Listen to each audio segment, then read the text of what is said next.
ખાસ પ્રભુના નામે મહિમા આપીએ છીએ આજના આ દિવસની અને ગુરુવાર માટે. અને ખાસ આજનો જે રવિવાર છે, એઇડ્સ ડે છે, સાથે બાઇબલ સન્ડે પણ છે અને ઇન્ટરનેશનલ સન્ડે સ્કૂલ ડે પણ આપણે ઉજવ્યો.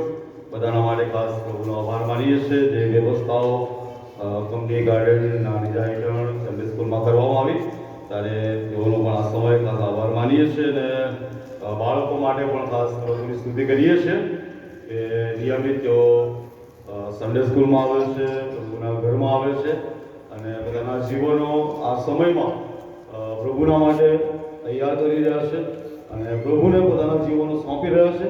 એના માટે ખાસ પ્રભુનો આભાર માનીએ છીએ. સન્ડે સ્કૂલની અંદર અને ઘરે બાળકોને આપણે જે શીખવીએ છીએ એ એમના જીવનમાં એ ઘણું અસરકારક બને છે. તેની પ્રાર્થના કરાવી સન્ડે સ્કૂલ અને સાથે એના ઘરની પણ મા બાપની મહેનત. અને જ્યારે સન્ડે સ્કૂલનું શિક્ષણ અને મા બાપનું શિક્ષણ બાઇબલ આધારિત હશે અને જ્યારે બંને એક થશે ત્યારે જે બાળક તૈયાર થશે એ બહુ અદ્ભુત હશે. ભલે સેવક બને ના બને પણ મંડળીના માટે એક આત્મિક સિપાઈ એ ચોક્કસ મળશે અને મંડળીના માટે એ અગત્યનું અને મહત્વનું અંગ બનશે. અને એટલા માટે બહુ જ મહત્વની વાત છે કે આપણા બાળકોને સન્ડે સ્કૂલમાં મોકલીએ અને ઘરે પણ એ પ્રભુના વચનો આપણે એમને આપીએ, કારણ કે એ જ આપણો વારસો છે. અને બાળકોને આપણે જેવું શીખવીશું એ જ રીતે બાળકો તૈયાર થશે. એક સરસ નાની વાર્તા મેં વાંચેલી. કોઈ બાઇકની અંદર એક છોડ માકો ઉગ્યો હતો અને કોઈને પૂછ્યું કે આ છોડ કેમ માકો ઉગ્યો? ત્યારે એક બાળકે જવાબ આપ્યો કે તમારા જેવા કોઈ મોટાએ એના પર ભોગ મૂક્યો છે અને વળી ગયો અને એના માટે વાંકો ઉગ્યો છે. એટલે બહુ મહત્વની બાબત છે. આપણા પગલાં એ પગલાંમાં આપણા બાળકો પણ ચાલે છે. એટલા માટે સવારે પ્રભુના દાસ તરીકે ખાસ વિનંતી કરીશ જે પ્રમાણે કહેવામાં આવ્યું લગભગ 70થી 80-90 જેવા બાળકો આપણી પલટણમાં છે, પણ 50%ની હાજરી એટલે એનો મતલબ એવો થયો કે 50% કુટુંબો નિષ્ક્રિય છે. એમના બાળકો એ સન્ડે સ્કૂલમાં આવતા નથી અને આપણને જગતના શિક્ષણની બહુ જરૂર છે, ચોક્કસ એની ચિંતા પણ કરવી જોઈએ.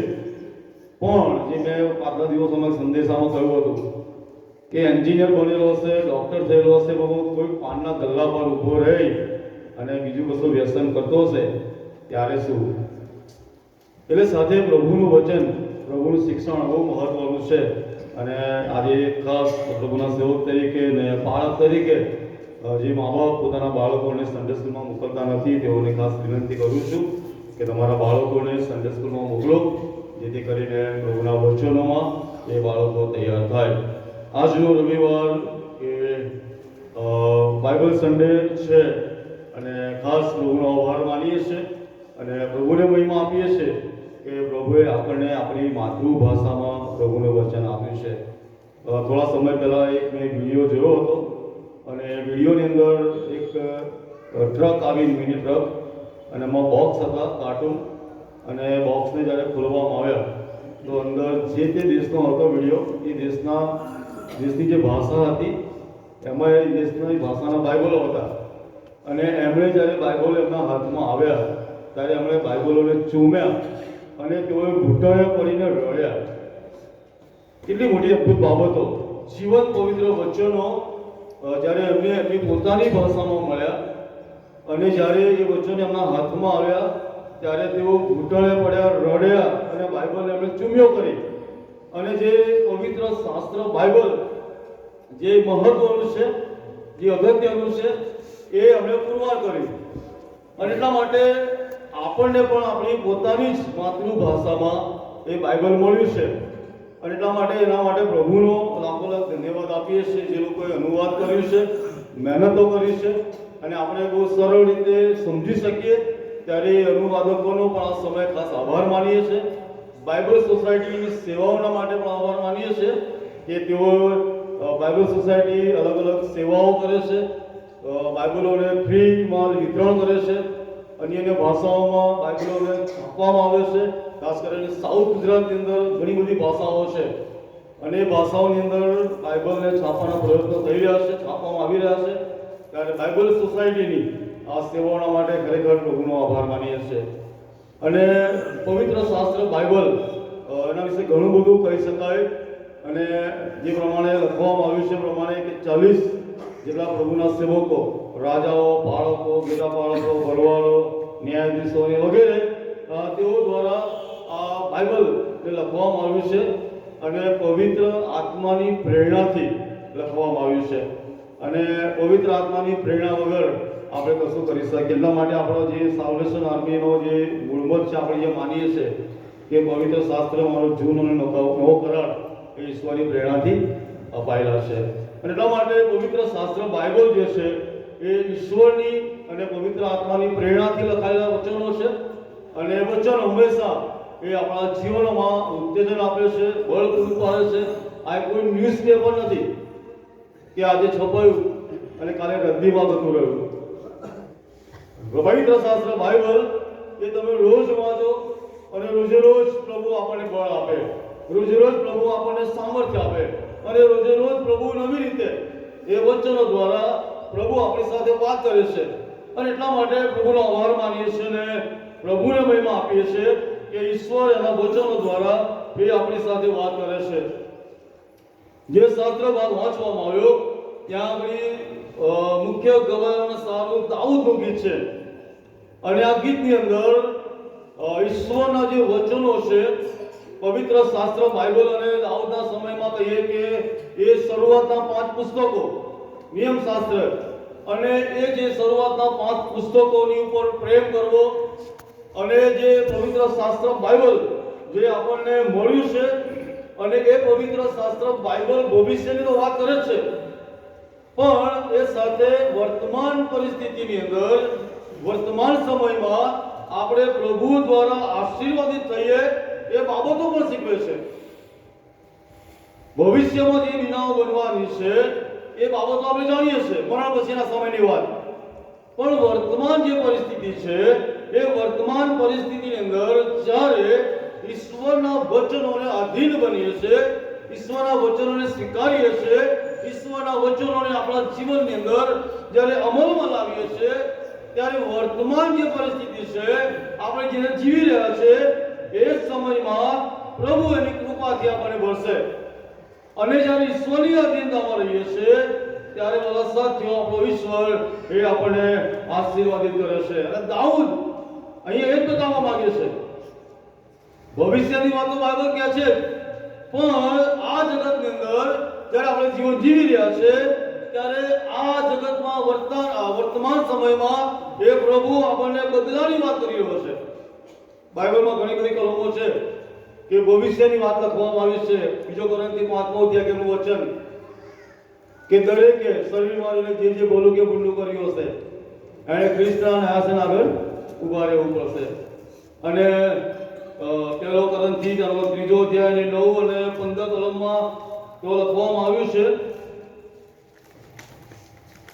1 કોરિન્થી 3 અધ્યાય 9 થી આખો પેરેગ્રાફ છે, વાંચવાના નથી, પણ 11મી કલમમાં એવું લખ્યું છે કે કેમ કે નંખાયેલો પાયો તે ઈસુ ખ્રિસ્ત છે, તે સિવાય બીજો કોઈ પાયો નથી. પણ જો આ પાયા પર કોઈ સોનું, રૂપું, મૂલ્યવાન પાષાણ, કાચ, ઘસ કે કોપરા બાંધે તો દરેકનું કામ કેવું છે તે પ્રગટ કરવામાં આવશે. કેમ કે દરેક તેને ઉઘાડો પાડશે, કેમ કે અગ્નિથી તે પ્રગટ કરવામાં આવશે અને દરેકનું કામ કેવું છે તે અગ્નિ પારખશે. આ ભવિષ્યની વાત છે. પણ ગીત શાસ્ત્ર જે 19 વાંચવામાં આવ્યું તે એની અંદર પ્રભુ વર્તમાનની વાત કરે છે. અને વર્તમાનમાં આપણને કેવો બદલો મળવાનો છે, વર્તમાનમાં આપણને કેવો આશીર્વાદ મળવાનો છે એની વાત લખે છે. અને એટલા માટે 7મી કલમમાં એવું કહે છે કે યહોવાનો નિયમ સંપૂર્ણ છે, તે આત્માને તાજો કરે છે. આજે આશીર્વાદોની વાત કરું છું. જ્યારે ઈશ્વરના વચનોને આપણે આધીન બનીએ છીએ, એના વચનો પર જ્યારે પ્રેમ કરીએ છીએ, ત્યારે પ્રભુનું વચન એવું કહે છે કે ઈશ્વરનું જે વચન છે એ સંપૂર્ણ છે, 100% સંપૂર્ણ. એમાં તમે કે હું કોઈ પણ પ્રકારની ખામી કાઢી શકે નહીં, કારણ કે ઈશ્વરનું વચન છે અને પવિત્ર આત્મા દ્વારા, પવિત્ર આત્માના સામર્થ્ય દ્વારા એને લખવામાં આવ્યું છે. અને એટલા માટે અહીંયા લખવામાં આવ્યું છે કે ઈશ્વરનો જે નિયમ છે એ સંપૂર્ણ છે. અને જે કોઈ એને પાળે ત્યાં લખવામાં આવ્યું છે તે આત્માને તાજો કરે છે. શારીરિક તાજગીના માટે, શારીરિક તંદુરસ્તીના માટે આપણે ઘણા બધા પ્રયત્નો કરીએ છીએ. ઘણી બધી વાર એવી બીમારીઓ હોય છે ત્યારે ડૉક્ટર સલાહ આપે છે કે તમે સારા વાતાવરણનો જે ભાગ હોય, જેમ કે ઊટી છે, એવા વિસ્તારો, જે પહાડી વિસ્તારો છે જ્યાં શુદ્ધ હવા હોય, અને ત્યાં આગળ એમને શુદ્ધ હવા એમના શારીરિક શરીરને તાજગી આપે છે અને બધું સ્વસ્થ રાખે છે.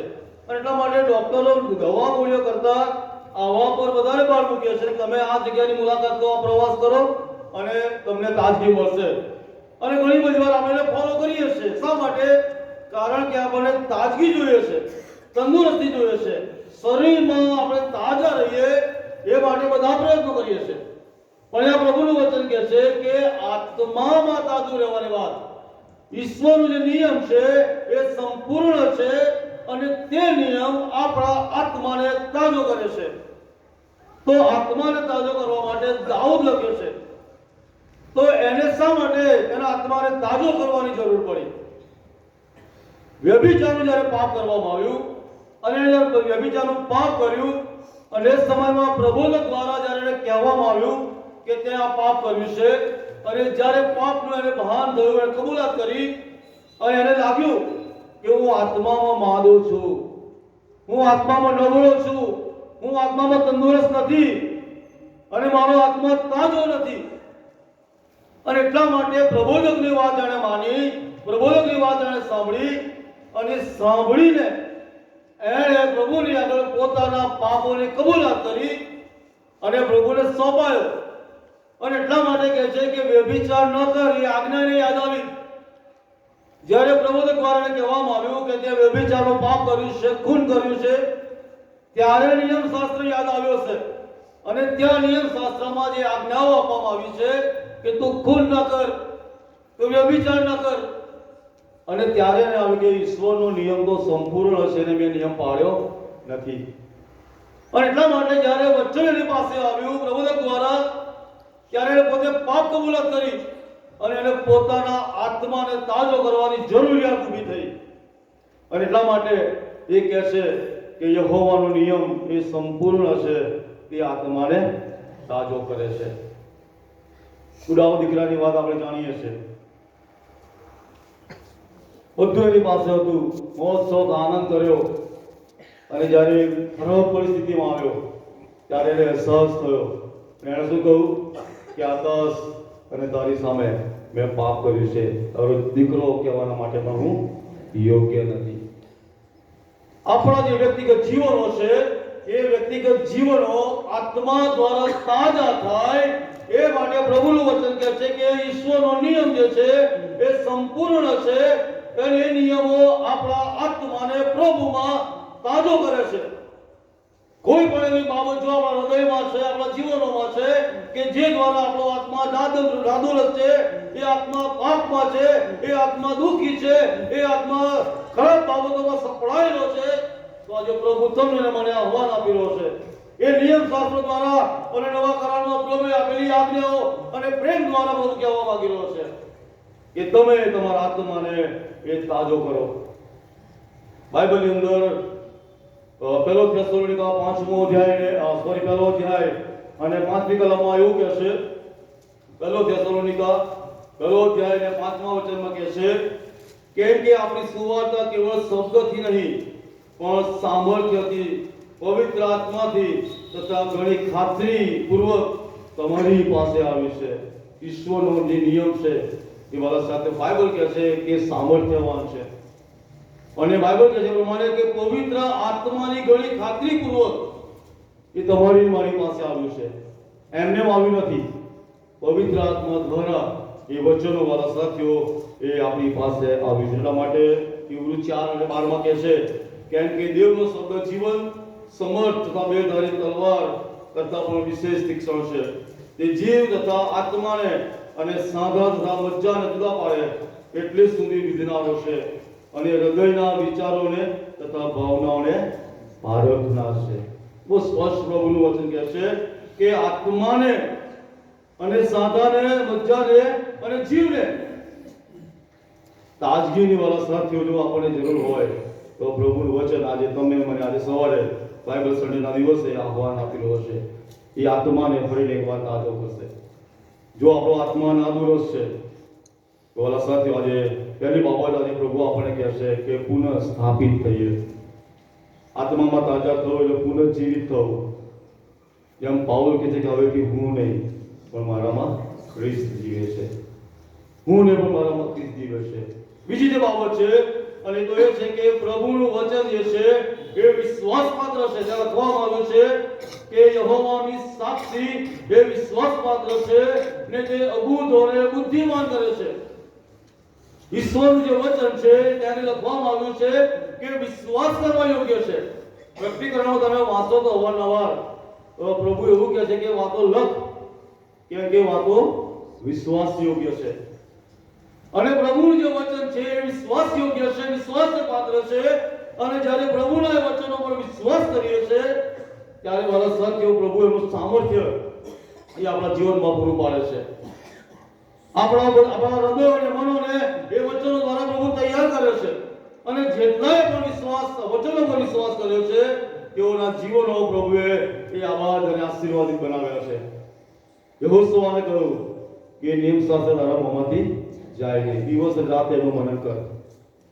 અને યહોશુઆએ એ વચનો પર વિશ્વાસ કર્યો અને પ્રભુએ એને સફળ કર્યો.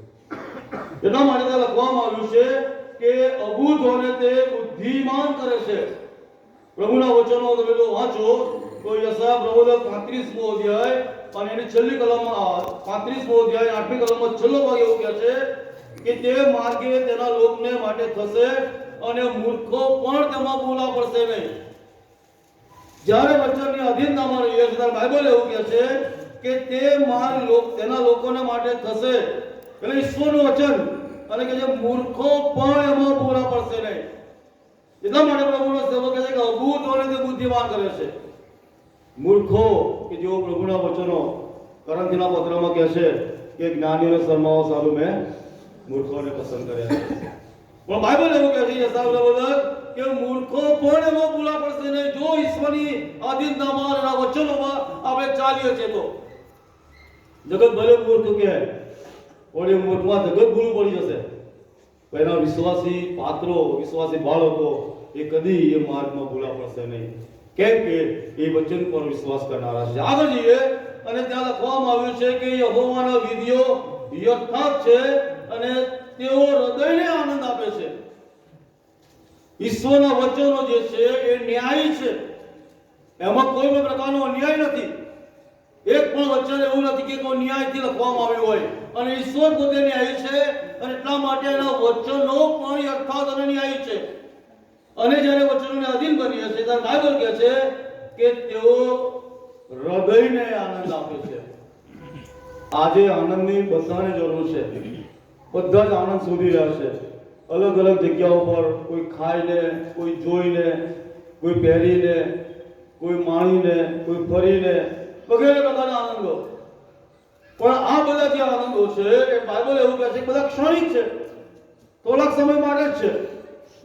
તમે હોટલમાં જમવા માટે ગયા, થોડું ખાધું, ત્યાં તમને આનંદ મળ્યો, હોટલમાંથી બહાર નીકળ્યા, તમારો આનંદ પૂરો થઈ ગયો. એવી ઘણી બધી બાબતો છે જગતની અંદર કે જ્યાં આપણે આનંદ શોધી રહ્યા છે પણ એ આનંદ બહુ લાંબો ટકતો નથી. પણ જ્યારે પ્રભુના વચનો સાથે ચાલીએ છીએ ત્યારે આનંદ આપણા હૃદયને કાયમ માટે એ પ્રફુલ્લિત રાખે છે. બાઇબલમાં ગીતશાસ્ત્રો 119 તમે વાંચો તો ત્યાં આગળ 14મી કલમમાં એવું લખ્યું છે. ગીતશાસ્ત્ર 119 અને 14માં કહે છે કે તારા સાક્ષીઓના માર્ગમાં અને પુષ્કળ ધન દોલત જેટલો આનંદ મળે છે. જો વિચારો, જ્યારે પ્રભુના માર્ગમાં ચાલીએ છીએ ત્યારે બાઇબલ એવું કહે છે કે પુષ્કળ ધન દોલત જેટલો આશીર્વાદ અને આનંદ પ્રભુ આપે છે. 143 કલમમાં છે એ જ અધ્યાયમાં ત્યાં કહે છે કે શોક તથા દુઃખ મારા પર આવી પડ્યા છે તો પણ તારી આજ્ઞાઓ મારો આનંદ છે. એટલે તમે જો દુઃખના સમયમાં આનંદ મળે છે. અહીંયા કહે છે કે દુઃખ અને શોક મારા પર આવી પડ્યા છે તો પણ તારા નિયમો મને આનંદ આપે છે. 162મી કલમ મોટી લૂંટ મેળવનારની પેટે તારા વચનોથી મને આનંદ થાય છે. એટલી બધી કલમો બાઇબલમાં કહે છે અને પ્રભુનું વચન કહે છે કે મારો આનંદ તમારામાં સંપૂર્ણ થાય. અને ઈશ્વરનું જે વચન છે, ઈશ્વરનું વચન એ ન્યાય વચન છે કે યથાર્થ વચન છે. અને જ્યારે આપણે એને આધીન બનીએ છીએ ત્યારે પ્રભુ આપણા હૃદયને આત્મિક આનંદથી ભરી દે છે કે જેની આપણે તલાશ કરતા નથી. જગતની આનંદની તલાશ કરીએ છીએ પણ ઘણી બધી વાર વરસાદીઓ હોય આનંદ શોધવા માટે એ આપણે પ્રયત્ન કરતા નથી. પણ પ્રભુના વચનો નિયમો જ્યારે આપણે આધીન બનીએ છીએ ત્યારે વરસાદીઓ આપણો ઈશ્વર એ આપણા હૃદયને આનંદિત કરે છે. આગળ લખવામાં આવ્યું છે કે યહોવાની આજ્ઞા નિર્મળ છે, તે આંખોને પ્રકાશ આપે છે. ઈશ્વરના વચનોને આધીન બનીએ ત્યારે કહે છે કે યહોવાની આજ્ઞાઓ નિર્મળ એટલે શુદ્ધ છે, પવિત્ર છે. અને જ્યારે એને આધીન બનીએ છીએ ત્યારે આંખોને પ્રકાશ આપે છે. એટલે અંધકાર સંબંધમાં આપણી આંખો જે તોડાયેલી છે એમાંથી પ્રભુ આપણને બહાર લાવે છે અને આપણી દ્રષ્ટિને પ્રકાશમાન કરે છે અને આપણને સારી દ્રષ્ટિમાં એ પ્રભુ લઈ જાય છે. બાઇબલમાં ઘણી બધી કલમો છે, ત્યારે હું વાંચીશ નહીં સમય અભાવે, પણ યશાયા 35:8 કલમમાં કહે છે કે આ રાજમાર્ગ થશે અને પવિત્રતાનો માર્ગ કહેવાશે, તેમાં થઈને કોઈ પણ અશુદ્ધ જશે નહીં. પ્રભુનું વચન શુદ્ધ છે, નિર્મળ છે, પવિત્ર છે અને જે કોઈ એને પાળે છે તે લખવામાં આવ્યું છે 9મી કલમમાં કે યહોવાનું ભય શુદ્ધ છે અને તે સર્વકાળ ટકે છે. અને અશુદ્ધો યશાયા પ્રભુ એવું કહે છે કે અશુદ્ધો એમાં થઈને પ્રવેશ કરી શકશે નહીં. મારા પ્રિય સાથી ભાઈ બહેનો, ઈશ્વરનું વચન એ આત્માને તાજો કરે છે. ઈશ્વરનું વચન એ મારા સાથે બુદ્ધિમાન કરે છે. ઈશ્વરનું વચન એ આપણા હૃદયને આનંદ આવે છે. ઈશ્વરનું વચન એ આપણી આંખોને પ્રકાશ આવે છે. ઈશ્વરનું વચન એ આપણા હૃદયમાં પ્રભુનો ભય અને બીક પેદા કરે છે. અને આ બધી બાબતો મારા સાથીઓ જ્યારે આપણા જીવનમાં હોય છે ત્યારે ઈશ્વર આપણને બધું ને બધું એનામાં તૈયાર કરે છે. આપણને બધું ને બધું એનામાં આશીર્વાદિત કરે છે.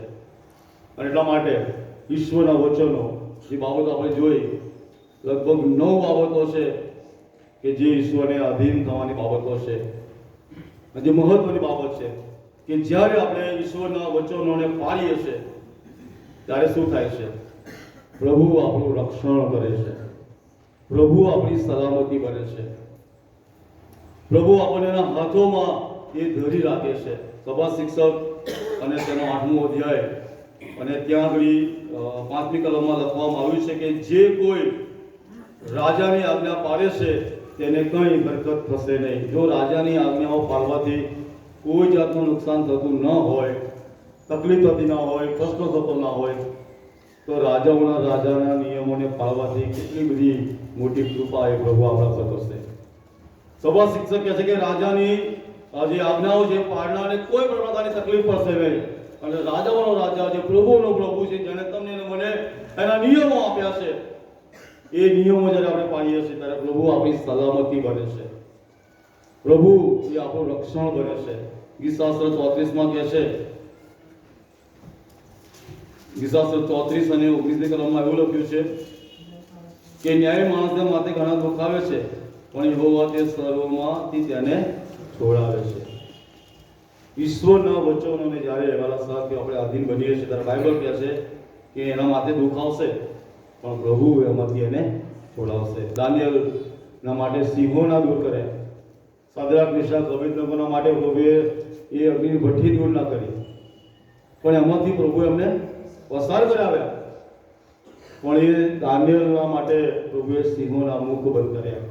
સાદ્રાક મેશાકના શરીરોને પ્રભુએ બહુ સામર્થ્ય આપ્યું, એના કપડાને સામર્થ્ય આપ્યું. તમે જુઓ, શરીરને તો આપ્યું જ પણ એના કપડાને પણ પ્રભુએ પરાક્રમ અને સામર્થ્ય આપ્યું, જેથી કરીને બાઇબલ કહે છે કે એમના કપડાની કોર પણ ના સળગી. કેટલો મહાન ઈશ્વર! જ્યારે આપણે ઈશ્વરના વચનોને આધીન બનીએ છીએ ત્યારે વાલા સાથીઓ, અગ્નિની ભઠ્ઠી હોય, સિંહોના ભીડમાં હોય કે પછી સમુદ્ર મધ્ય હોય કે પછી ગમે ત્યાં હોય, ગમે તેવી પરિસ્થિતિમાં હોય, બાઇબલ કહે છે કે ન્યાય માણસના માટે દુઃખ આવશે પણ પ્રભુ એ બધામાંથી વાલા સાથીઓ આપણને બચાવે છે. બીજી બાબત છે કે એ છે કે જે પ્રમાણે મેં કહ્યું કે આનંદ પ્રભુ પૂરો પાડે છે. બાઇબલમાં સમૃદ્ધનો જે ભૂખમરો હતો અને એ સમયમાં જ્યારે એલીશા પ્રબોધકે પોકાર કર્યો અને જ્યારે એ વચન પૂરું થયું અને આપણે જોઈએ છે કે ત્યાં બહુ મોટો આનંદ અને કિલ્લોલ થઈ ગયો અને જેણે અવિશ્વાસ કર્યો સુબેદાર લોકોના પગ તળે ચૂંટાઈને મરણ પામ્યો.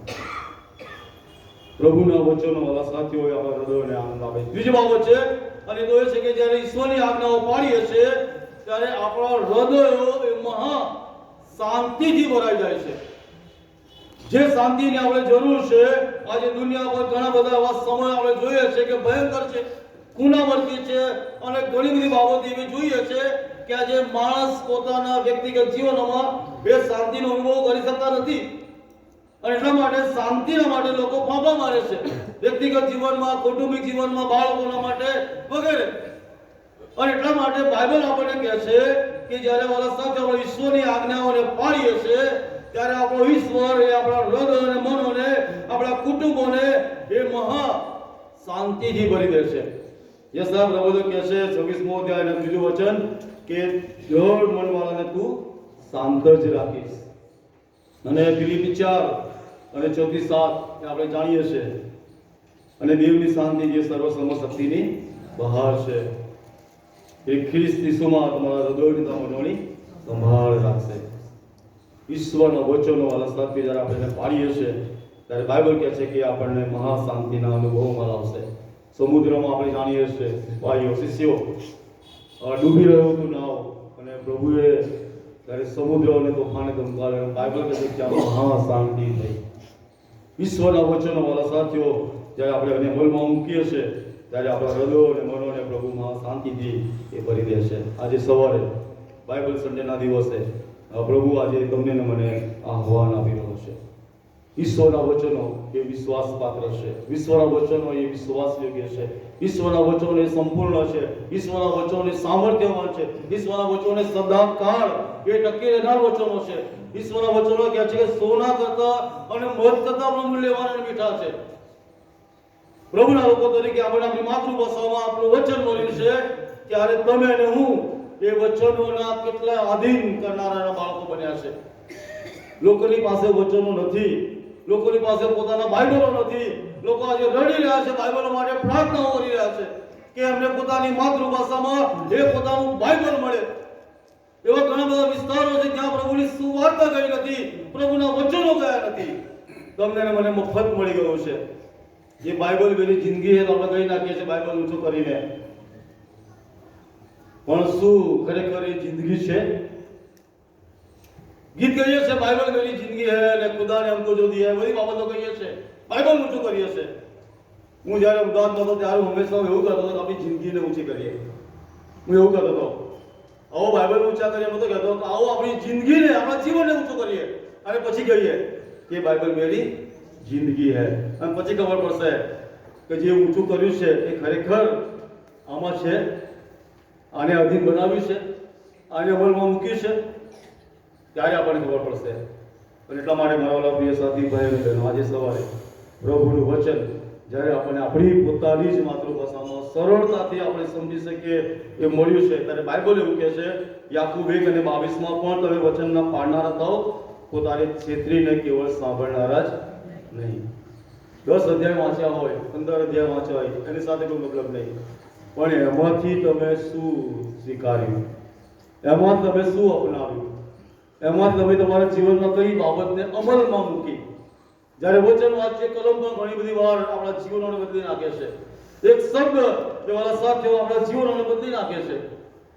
અને એટલા માટે જે મહત્વની વાત છે સાંભળવું નહીં પણ સાંભળીને એને અમલમાં મૂકવું. બાઇબલમાં માથીની સુવાર્તા 7મા અધ્યાયમાં છેલ્લો પેરેગ્રાફ આપણે જાણીએ છીએ. બુદ્ધિમાન અને મૂર્ખ માણસની વાત નથી છે કે બુદ્ધિમાને પ્રભુની વાત માની પાળી સાંભળીને અમલમાં મૂકી અને મૂર્ખે શું કર્યું? પ્રભુની વાતને અવગણના કરી અને બંને સુંદર ઘર બનાવ્યા અને શું કર્યું? તોફાન આવ્યું, વાવાઝોડું આવ્યું, સપાટા લાગ્યા, રેલ લાગી અને બુદ્ધિમાનનું ઘર કે જાણે ઈશ્વરના વચનો પર વિશ્વાસ કરીને બાંધ્યું હતું એનું ઘર ટકી રહ્યું.